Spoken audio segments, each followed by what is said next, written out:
이어서 계속 해보겠습니다. 사람들은 연금술의 돌을 현자의 돌이라고 부릅니다. 현자의 돌이죠. 그것은 가장 오래되고 가장 신비스럽거나 생소하며 자연처럼 불가사의하며 하늘의 것이고 축복받고 신성한 것이다. 이 글은 철학자의 돌, 현자의 돌, 성경 계시록에도 흰돌이라고 나오죠.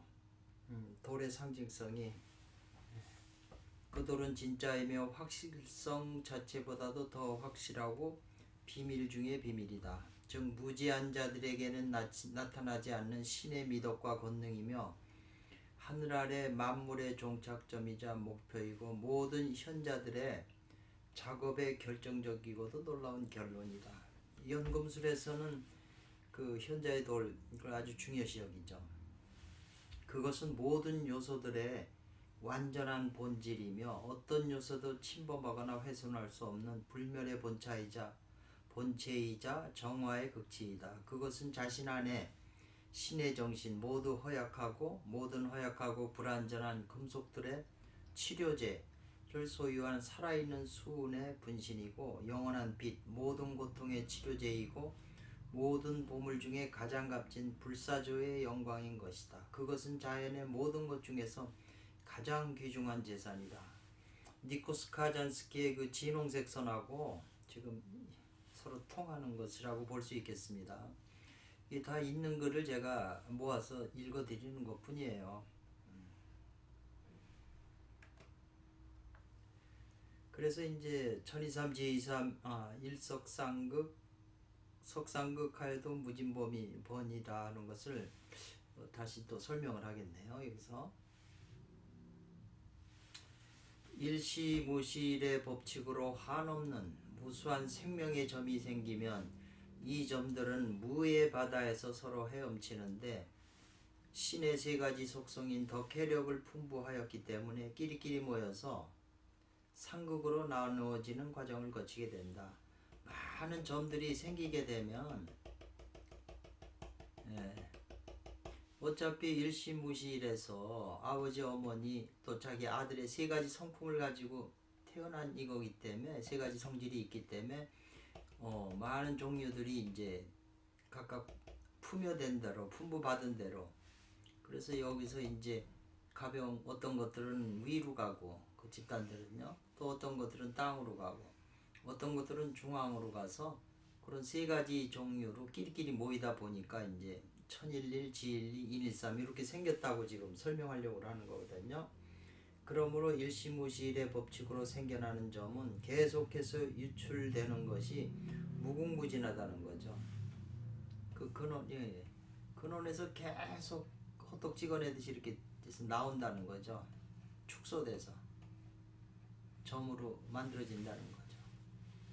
그래서 점이 이어져서 선이 되고,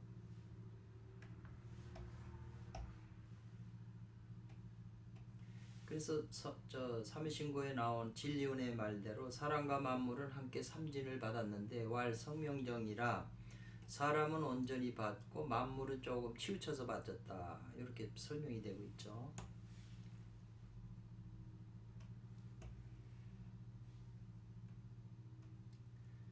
그러니까 진성은 무선하가요 상철이 통하고 진명은 무청다하여 중철이 지하고 진정은 후박하여 하철이 보하고, 나중에 진인 삼진이 나오잖아요. 이렇게요. 하나의 진에서 이렇게 삼진으로 나뉘는 거잖아요. 그래서 증거하는 이는 셋이니 성령과 물과 피라. 또한 이 셋이 합하여 하나이니라. 이렇게 성경에 나와 있거든요. 그러니까 물과 성령으로 거듭나는 게 뭐냐? 요 피의 본질 요거죠. 이게 지금 요 진명에 해당이 되겠네요. 생명이죠. 그 참진자 썼기도 하고요.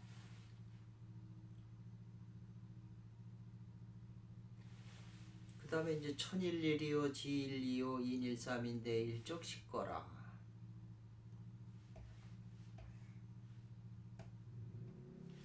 무수히 만들어진 점이 무의 공간에서 헤엄치면서 삼국으로 나누어지는 과정이 계속되면서 천일은 해의 속성, 지일은 힘의 속성, 인일은 덕의 속성이다. 무의 속성인 선천오행의 성질과 합하면서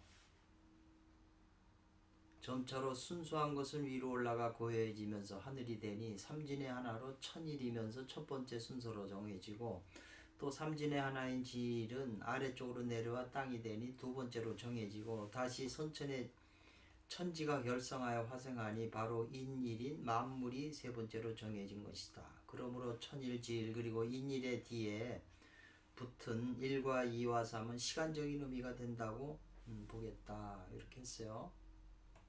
꼭 맞는 게 아니니까 참고로 이제 생각을 해보시고요. 이러한 천지는 일시무실과 서로 관계를 가지면서 존재하기 때문에 선천이라고 한다. 그리하여 이러한 선천의 천지인이 서로 좋아하면서 서로 관계를 가지고 작용하는 것이 바로 일적식거라 하겠다. 최고원 선생님의 주석을 보면 무국은 금강반여 진여의 선천이고 태극은 즉 아래하식이다. 참 명확한 그 어떤 통찰이네요. 천지와 인물은 모두 이 아래하식으로 인해 후천으로 떨어져 생생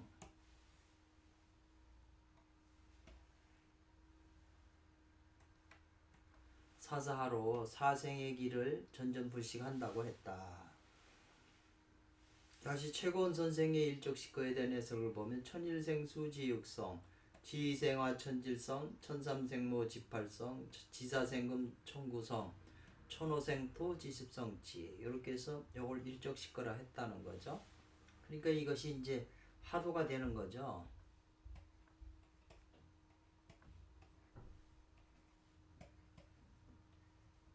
90 이렇게 됐죠.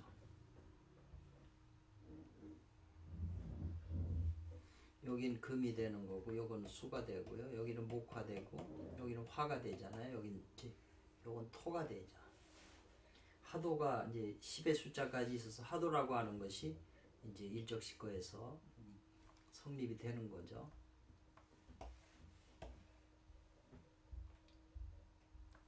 우리가 다시 생각해 보아야 할 것은 천부경은 바로 숫자로 진리를 나타낸 것이라는 점이다. 세상에서 숫자로 표현한 것을 보면 대표적인 것이 유태교 카바라에서 생명의 나무로 여기에서 1에서 10까지 숫자로 진리를 표현하였는데 천부경과 흡사하다. 또 동양에서 하도와 낙서라는 도형이 있는데 이것도 진리를 숫자로 표현한 것인데 천부경 입장에서 보면 하도의 십수와 낙서의 구수가 천부경 진리에 부합한다고 보겠다. 왜냐하면 천부경에는 대삽, 합육, 생칠팔구라고 9라는 숫자가 등장하기 때문이다. 요게 이제 하도고요. 16수, 27화, 38목, 499, 50토 이렇게 돼 있네요.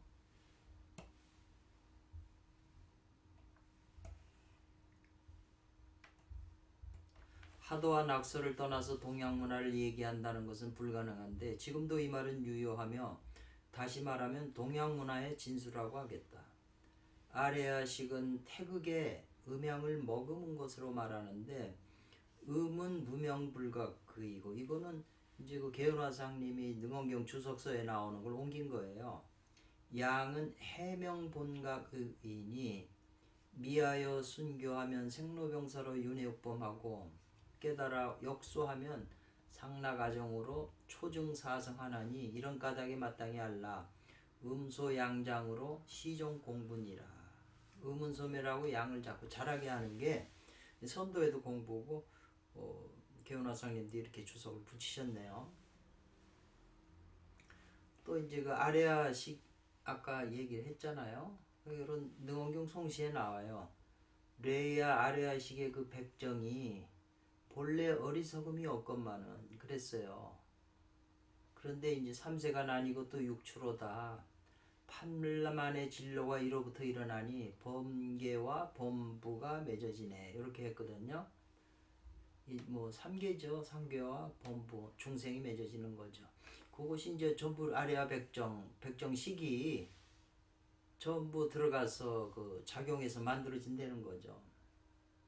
그래서 이 내용과 뭐 기독교 내용하고 별다를 바가 없다고 저는 생각하고요.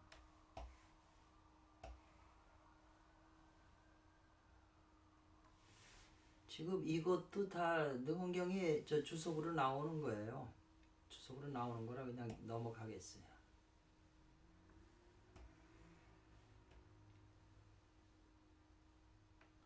이것도 자 능언경에 능언경이 전부 주석이에요. 그 개원하상님이 독특한 주석이에요. 하도낙서, 하도의 그 판때기를 요걸 예를 들면 요거 하나만 설명을 해볼까요? 그냥 넘어가면 또 뭔 말인지 그 예를 들면은 16수 27화 38목 4구금 50토잖아요. 그러니까 토와 수가 목을 생했다 이 말이거든요. 이 토하고 요건 수잖아요. 그러니까 오행을 하는 분은 토국수 하면 요 수는 토가 극하기 때문에 요 수는 음이 여자가 되고 오가 남자가 되잖아요. 그러니까 5하고 6을 더하면 11, 38 합하면 11이 되잖아요. 그래서 풍류는 가계명인 육수와 육수의 아내와 요게 아내가 되잖아요. 여기 음이니까 여자가 되고 공의 매인 오토의 남편, 이 오토가 남자잖아요. 그리고 서로 섹스를 해가지고 38의 남자 8목과 삼목의 남자 3의 양이니까 8은 여자를 낳는데 이는 무와 개가 배 아파요 가부를 생한 것이다. 오행 원리로 이렇게 쭉쭉 맞췄어요. 요 논리는 오행을 아는 분들은 그 다 이렇게 받아들일 수 있는 논리예요. 그냥 넘어가고요.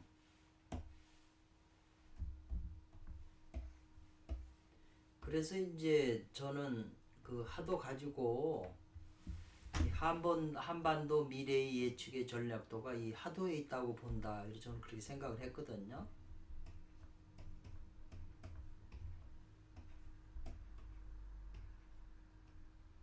왜냐하면 이것이 목화 이게 다 이 조합이 맞아요. 균형이 잡혀 있고 하도는 10가지 숫자가 돼서 그리고 이제 하도와 낙서는 이제 이렇게 9가 돼 4구금 2칠화 38목 1육수 이렇게 돼 있거든요. 10이 빠졌잖아요.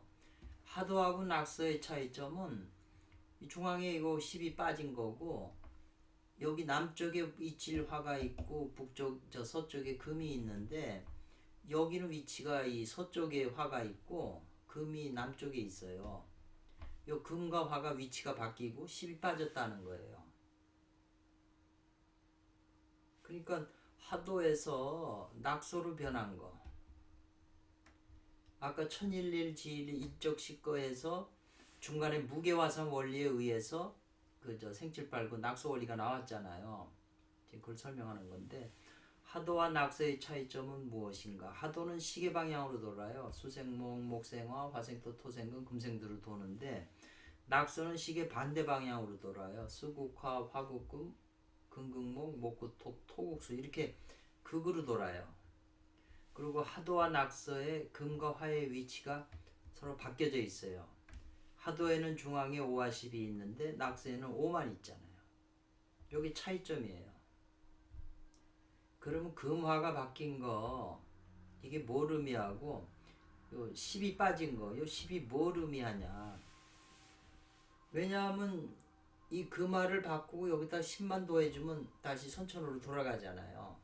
하도로. 이건 아주 중요한 논리죠. 이 금화 교역이 금과 하해가 바뀌어져 있기 때문에 다시 이걸 뒤집어야 되거든요. 그게 우리 인체, 우리 인간에게 지금 어떤 작용을 미치고 있는가 아주 중요한 문제죠. 이건 또 다음 기회에 또 시간이 되면 또 설명하기로 하고요.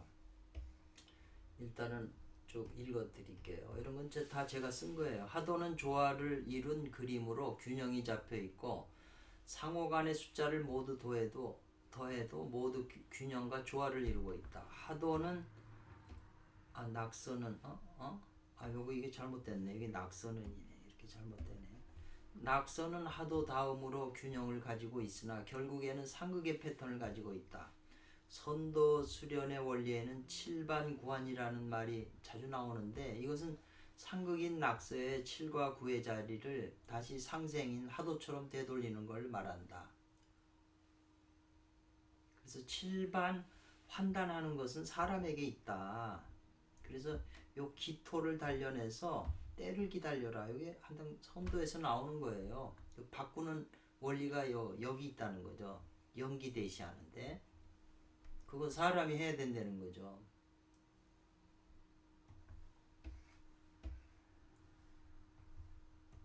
오행의 기본 원리인 상생과 상극에는 순서가 있는데 이것도 지금 그냥 제가 일단 이해하기 좋게 이렇게 설명한 거라 가만히 오행을 기본으로 알고 있는 분들은 이게 무슨 말인지 알 거예요. 첫째는 금과 목이 서로 극하는 금목 상극과 금과 목이 서로 아우르는 금목교병으로 연애의 단계가 있다 이거죠.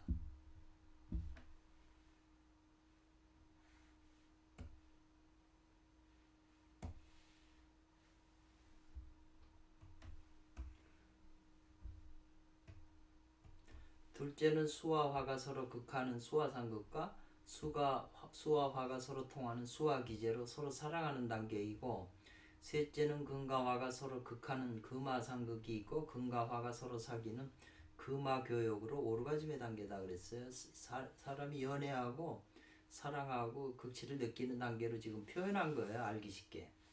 그래서 금과 지금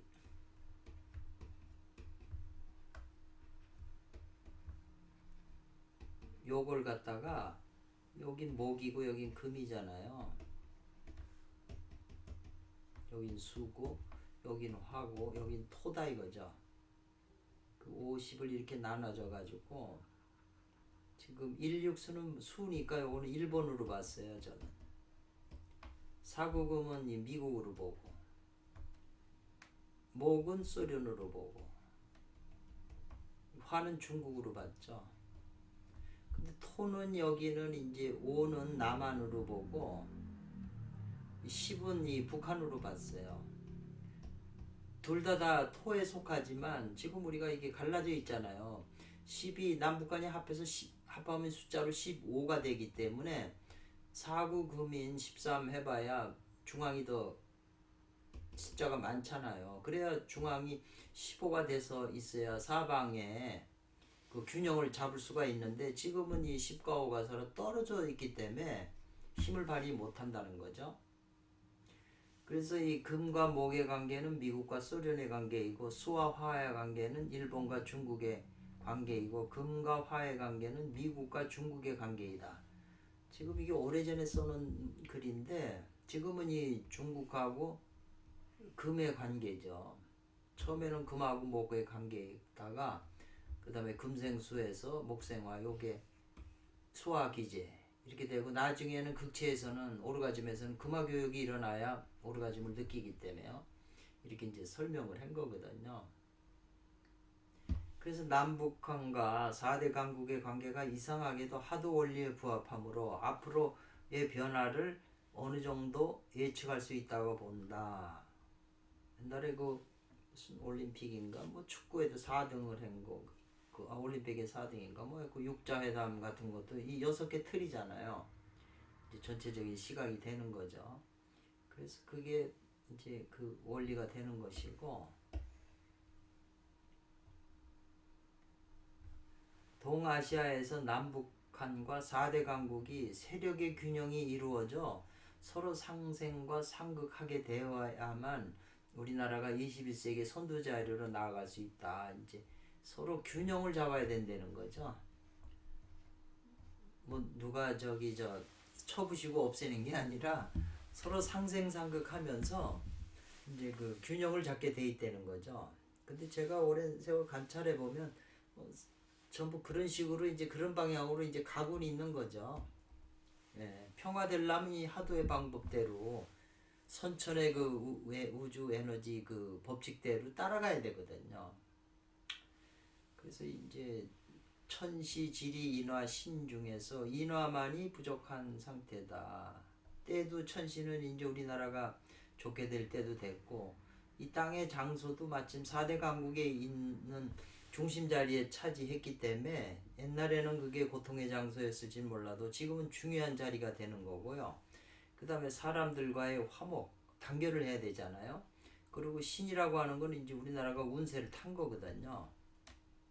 근데 이 인화만이 조금 부족한 상태이다. 그때 이제 어렵거나 사람이 아프지 않으면 바뀌지 않는다. 양극화의 현상이 나오고 이제 뇌가 변한 신인들이 나온다. 이거는 이제 히틀러가 주장을 했던 건데요. 지금 요건 격압유록에 나오는 건데 사람들이 눈이 시뻘개서 돈에 시뻘게 갖고 사람을 볼 줄 모르는 거죠. 겉으로만 보기 때문에. 그리고 한반도의 강산이 뜨거운 탕에 막 끓어지고 있는데 그 이유를 귀신도 알지 못한다. 이게 격압유록에 나오는 말인데 이게 현실 세태를 그대로 반영하고 있는 것 같아요.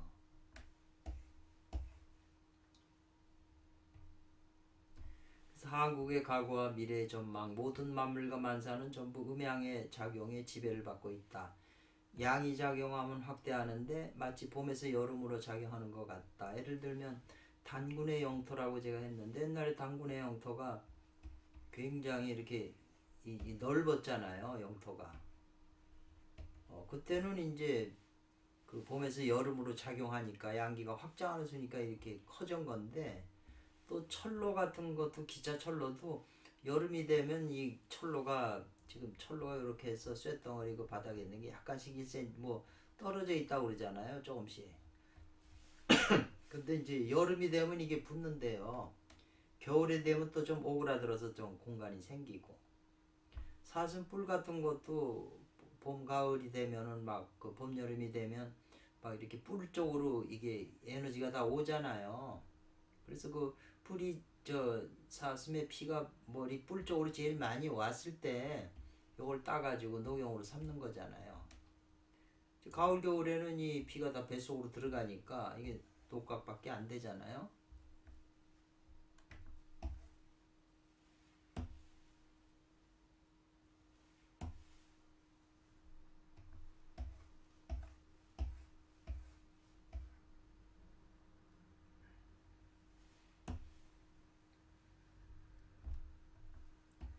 그리고 음이 작용하면 크게 봐서 음이 작용하면 축소하는데 마치 가을에서 겨울로 작용하는 것 같다. 6.25 사변 때 부산까지 피난했잖아요. 그러니까 그 우리 고구려 때 또 단군 시대 때 컸었고 고구려 때도 컸었는데 이게 영토가 자꾸 이게 줄어들어서 축소하잖아요. 가을 이 우주 그 기운이 축소하는 운이니까. 그러니까 이게 남북한 여기 잘라져 가지고 한국 사람들이 여기 와서 다 이 좁은 데서 응축하고 있는 거죠. 그렇게 우주 원리죠. 확대했으면 축소하고 축소하면 또 확대하는 게 우주 음양 에너지 두 개의 작용이라는 거죠. 이와 같이 양이 작용하였던 한국 고대에는 아시아 전 지역으로 확대하여 지배하고 위대한 문화를 창조하였는데 음이 작용할 때는 영토가 축소되어 지금의 남북한으로 축소되고 그것마저는 아니었다. 여기에는 큰 뜻이 있다고 보겠다. 좁은 한반도에서 다시 양이 작용하여 확대하는 현상을 도처에서 볼 수가 있는데 비근한 예로 이게 이제 옛날에 쓴 글이라 북한의 동해안으로 침투 사건이 모두 실패하고 여기 뭐 그림도 이게 동쪽이 동해안이잖아요. 이쪽이 여기 서해안이고요. 이 동해는 목이고 서해는 금이니까 금은 싸우고 이런 데잖아요. 전쟁하고. 그러니까 서해안 쪽으로 뭐 무력 침투하는 것도 모두 북한이 실패하고 동해는 이미 북한으로 금강산 유람선으로 길이 열리고 그랬잖아요. 그 남북한 사람들이 서로 왕래하는 모습들로 계속해서 북한으로 이 양이 작용하는 걸 볼 수 있다. 사람으로 가는 걸 보지 말라고 음양 두 기운의 작용으로 보면 어떤 넓은 시야로 볼 수 있다는 거죠. 이제 세계는 금화 교역으로 나아가려고 하고 있는데 곧 미국과 중국의 관계이다. 금화 교역에 있어 제일 중요한 것은 토의 작용으로 바로 이 토가 바로 남한과 북한이다 그러는 거죠. 그러니까는 미국과 중국인데 중국은 하고 미국은 금이잖아요. 1대1로 싸우면 화급금이니까 금이 못 이기죠. 근데 이제 금이 요 중국에 있는 이 중국이 가까이 있는 여기까지 지금 왔으니까 홈그라운드도 아니잖아요. 미국으로 봤을 때.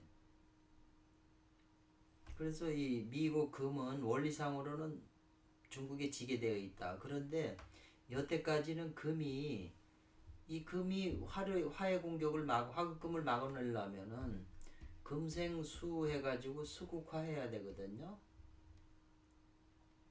이게 오행의 기본 원리예요. 그 수는 1번이잖아요. 그 1번을 이용해서 수국화하는 거죠. 화는 또 수를 무서워하니까. 그러니까 여태까지는 이제 금이 수를 통하여 화를 견제하였는데 그것은 상극관계로 첫 번째 방어 수단이 되죠. 나를 공격하는 것에 대해서 내가 적극적으로 금생수에서 수국화하는 거죠. 두 번째로는 요 화를 화생토, 토잖아요. 그 다음에 토생금으로 이용하게 되면 더 좋죠. 싸우는 것보다. 근데 토는 지금 이 북한하고 남한이거든요. 그러니까 이 토인 남만의 토를 이용해 상생의 원리를 오히려 이익이 되는 것이다. 요게 이제 1년 초복 중복 말복의 원리예요. 화생토해서 토생금으로 이렇게 유도하는 것이. 여기서부터 미국이 토에 해당하는 한국과 북한을 자기 지배하에 두려는 이유를 알 수 있다. 이미 한국은 IMF를 통하여 토생금을 하였고 나머지 토인 북한을 껴안아야만 자체 방어를 온전하게 갖출 수 있는 것이다. 그래서 일본도 있고 토도 있으면 금이라는 게 옆에 토가 있고 여기 수가 있으면 화가 아무리 목화가 도와가지고 아무리 강해도 금을 칠 수가 없어요. 화생토를 받아서 이용하고요. 정모하면 금생수로 해서 수국화로 해버리기 때문에 금 자체는 완전히 이 좌우에 자기를 지켜주는 그런 세력을 갖게 되는 거죠. 그러니까 금 자체는 남북한이 필요한 거죠. 일본하고. 오행 원리 기본 논리예요. 그래서 지금 전 세계는 이 남북한 이 미국인데도 남한도 관심 쓰고 북한도 지금 자기 수하에 들라고 그러는 거죠. 근데 이 중국도 지금 남북한이 절대 필요하죠. 남한도 필요하고 북한도 필요하고.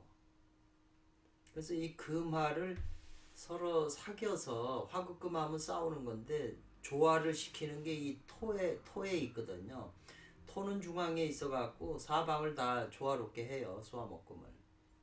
그런데 이제 우리나라는 무토가 돼서 일본은 수잖아요. 토국수를 하잖아요. 그래서 이 수가 우리나라가 기토면은 이 수를 막아낼 수가 없어요. 이 북한이 기토예요. 그러니까 한국하고는 일본하고는 좀 껄끄름이 있죠. 근데 이 북한 소련이 중국으로 목생화하고 화가 기토인 화생토는 순수하게 이렇게 오행으로 돌아가는데 여기는 금생수 다음에 무토로 못 가잖아요. 가려면 수는 목으로 가야 되는 거죠.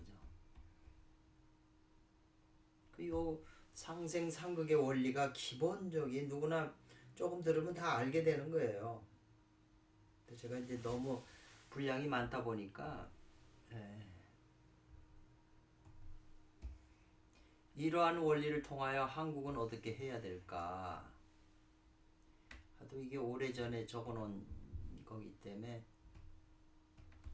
한국은 반드시 토의 역할을 통하여 4대 강국이 서로 힘의 균형을 이루게 하여 상생과 상극의 관계가 조화되도록 유도해야 한다. 그리고 한국 무토가 이러한 임무를 수행하려면 북한의 10과 힘을 합하여 15가 된다면 가능한 일이다. 이제 가을에 열매가 익는 걸 참고하라고 그랬거든요. 그러니까 지금 이걸 무슨 얘기냐면 가을이 돼가지고 늦가을이 돼서 그 시골길을 걸어가면 밤나무 아래 밤탱이가 이렇게 있어요.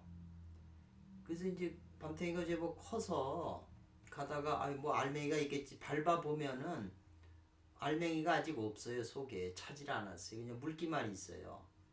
그 더 가야 이제 이 알맹이가 차더라고요. 딱딱해지고 나중에. 이건 뭐냐면 겉이 다 이제 형성을 하고 난 다음에 이제 알맹이가 차는 거죠. 겉의 모양이 제대로 틀이 갖춰져야 알맹이가 열린다. 그건 뭐냐면은 4대 강국들이 서로 왔고 교류 관계를 겉으로 다 하고 그랬을 때 이 남북한이 이제 가까워져서 안에서 열매가 맺는다는 거죠. 이게 튼튼해진다는 거죠.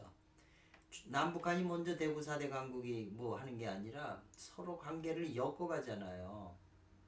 이쪽에서는 그냥 막 수출을 안 해가지고 괴롭히고 그럼 또 이쪽하고 해결하고 해서 서로 그런 얽혀서 설킨 이 관계가 계속 거기에서 이제 변화가 온다는 거죠. 여기 밤이 익는 거 보면 자연이 알잖아요. 열매 익는 걸 보면 알 수가 있잖아요. 미국에 맞서는 중국은 자체 방어를 위하여 반드시 한국을 돕게 돼 있다는 거죠. 이 중국은 화기 때문에 수를 걱정해요. 수국화니까 화가 지잖아요. 그러니까 수를 이기려면 화생토 토국수를 막아야 된다는 거죠. 아니면 이 수가 수생목 목생화를 유도를 해야 되죠. 그러니까 수는 그냥 화만 보면 달려가려고 그러는데 토가 우리나라가 이 무토기 때문에 수의 방향을 이쪽으로 못 올라가고 일로 뭐 소련으로 가게끔 해요. 또 일본은 소련 쪽으로 가야 살 길이 열리거든. 근데 오행 원리로는 그렇다는 거죠. 그래서 이 화인 중국이 한국을 도와 자기의 약점인 수를 토로 막으려 할 것이다. 오행 원리로 설명한 것뿐이에요. 그래서 자기의 힘이 되는 소련을 이 목이니까 소련은 목생화해서 자기 도움을 주잖아요. 소련을 일본이 돕게 하려고 수생목 하려고 한국을 도와 화생토 한국이 일본의 수를 토국수로 막아서 소련을 돕게 한다면 수생목으로요. 소련은 중국을 도움으로 금의 공격을 또 막을 수가 있다. 금화 교역에서요. 그런 논리로 했어요. 다 맞는 얘기예요. 하나 오행에 어긋나는 얘기가 아니에요.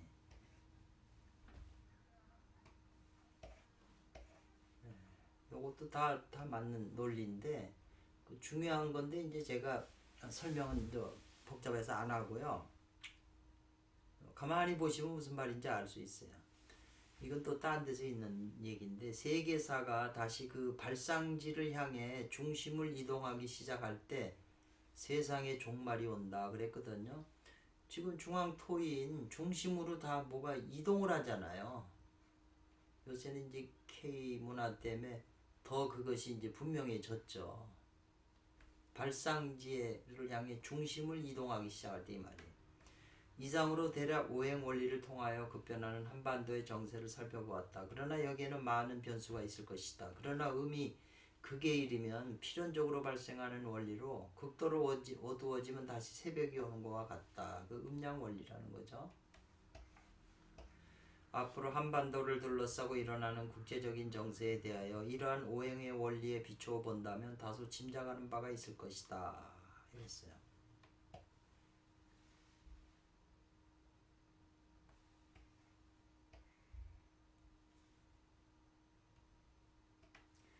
그래서 이제 삼위신고의 무게화삼이라는 게 무게화삼 다음에 천이삼, 지이삼, 인이삼이니 대삼합류하여 생칠팔구라고 그랬는데요.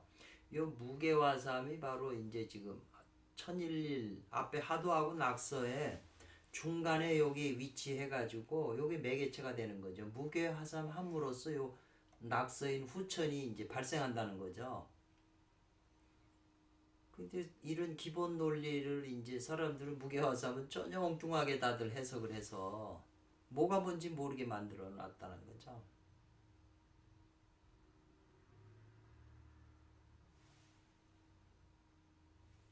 그래서 이제 요거 낙서 그림이죠. 무게화삼은 바로 선천에서 뒤에 후천으로 가는 교착점으로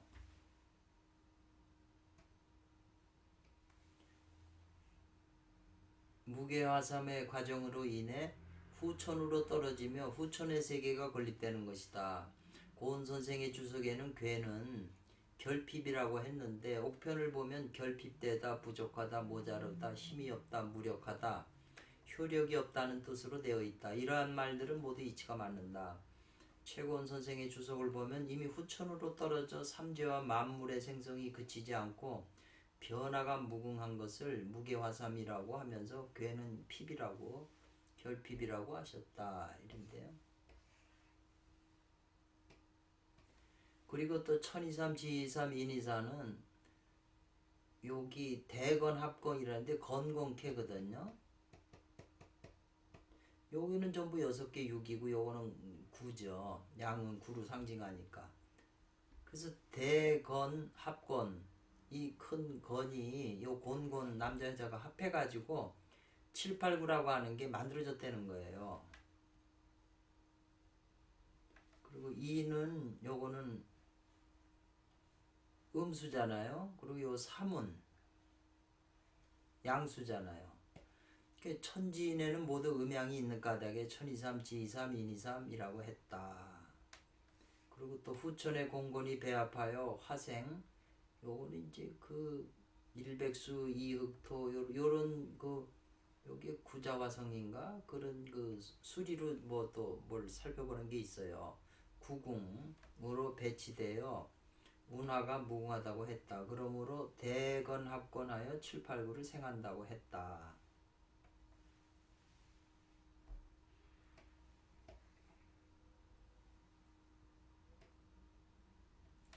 일시무실의 무가 무죠. 삼으로 변화하여 본래 선천의 무의 공간이 변화한 것이다. 그러므로 선천은 후천 속으로 숨어버리고 후천의 낙서가 발생하게 된 것이다. 천이삼, 지이삼, 인이삼에서는 이는 바로 음양을 말하고 삼은 바로 공간적인 면을 부각시킨 것이라고 본다. 이처럼 대삼합육하여 7, 8, 9를 생하였는데 이렇게 9라는 숫자는 낙서의 숫자와 일치한다. 이랬어요.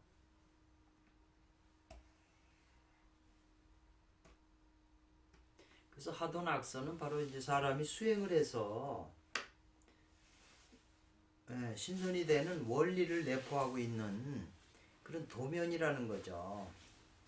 그냥 멀찌감치 숫자만 나열해서 아무것도 아닌 게 아니라 그 안에 숫자를 가지고 사람이 이제 성현이 되고 부처가 되고 그 신선이 되는 법을 숨겨놨다는 거죠.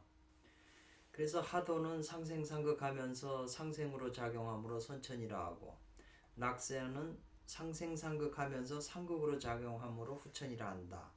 만물은 그 안에 선천의 하도가 작용하지만 후천에서는 낙서가 주재함으로 생로병사가 있게 된다. 그래서 요거는 이제 그 삼위신고에 나오는 거예요. 다 관련돼서 이렇게 표현을 했던 것이고요. 그 천부경에서 여기까지가 근원에서부터 생 7, 8, 9라는 데까지 하강하여 창조한 것을 설명한 것이라는 거죠. 근원 일시무실의 1에서부터. 그러므로 우리 인간도 앞에 모든 것을 우리 몸 안에 갈무리하고 있는 거라는 거죠. 우주 전체가 인간의 육체 속에 압축되어 있다. 하나 이는 특수한 직감의 번뜩임 속에서만 납득될 수 있는 그 어떤 것이다. 별, 우주, 세계, 박테리아에 이르기까지 모든 창조물들이 인간의 육체 속에 압축되어 있다고 그랬어요. 저도 이게 맞다고 생각을 해요. 석지연이라는 분의 그 밀교라는 책에 이런 말이 있어요.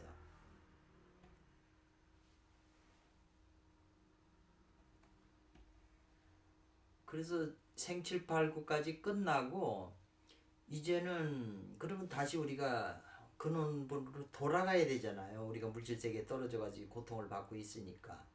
이제 그 대목이 운삼사하여 성환하고 오칠일하여 묘연이라. 그러니까 천부경에서 제일 중요한 대목이 바로 이거라고 생각하는 거죠. 요거는 이제 그 다음 시간에 또 시간 내서 하겠습니다. 감사합니다.